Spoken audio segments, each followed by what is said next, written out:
Hi, and welcome to another episode of the Average Joe Hockey Report.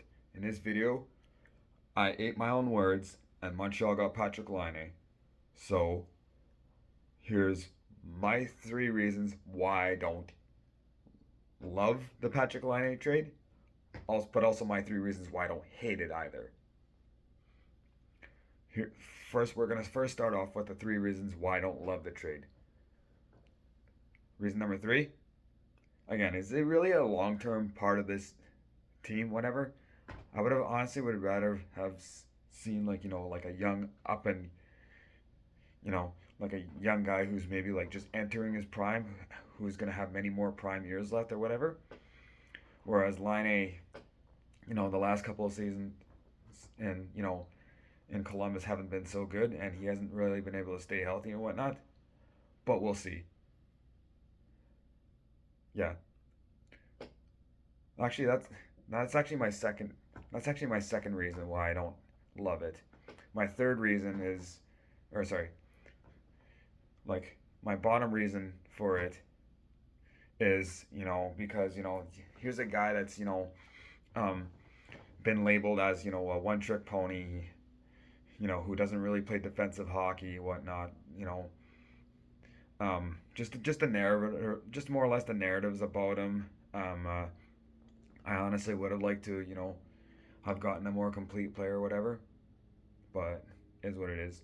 But my number one reason is just I'm just worried about his mental health. I mean, I know he lost his dad 2 years ago, so that might have, that might have, I think that kind of conflicted to his mental health problems for one. And I know, Tortorella is a very demanding coach, or whatever. Whereas I do like St. Louis better, or whatever. But this is a guy that like I said, he just got off NHL PA assistance program, and now he's going to a very demanding market in Montreal. Like I said, I only imagine what it was like to be Jonathan Drouin there. The fans were pretty ruthless on Jonathan Drouin at times, whatever, and yeah. But here's my three reasons why I don't hate the trade. Okay,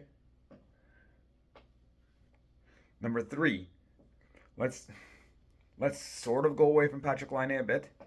Montreal,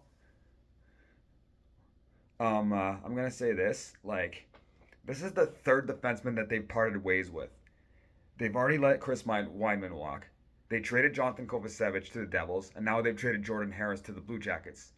Does this mean that either Lane Hutson or Logan Mailloux make the jump on the team?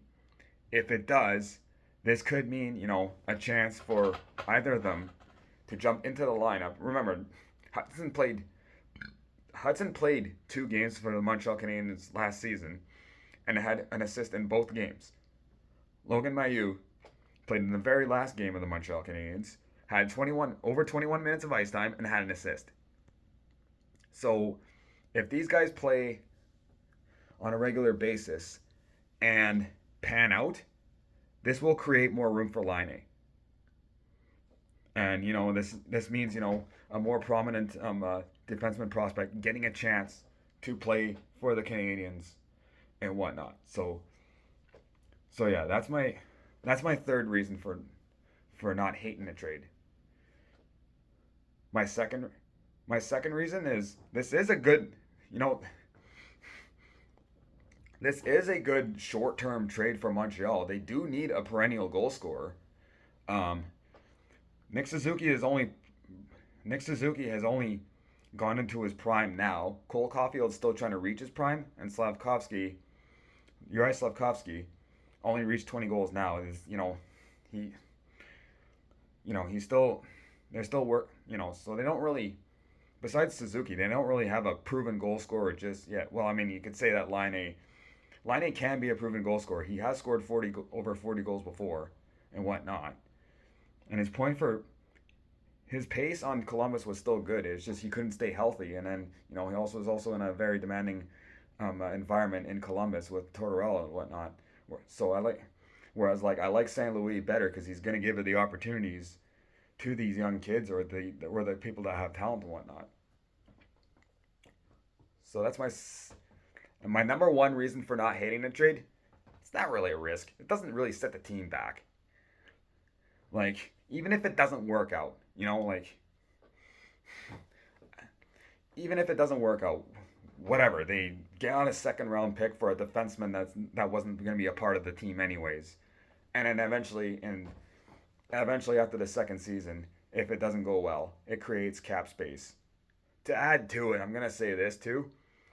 I think I have more expectations for Laine the second season with Montreal than I do the first, because it's some of these guys, it's more or less the teammates around them, the young guys, whatever. They're gonna have more experience, whatnot.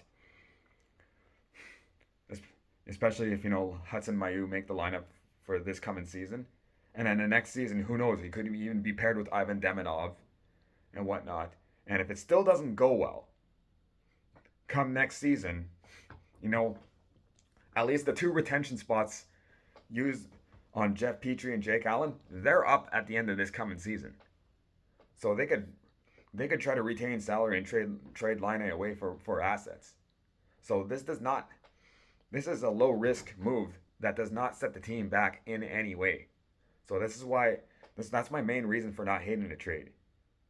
So while yeah, I am worried about his mental health in Montreal, I hope I hope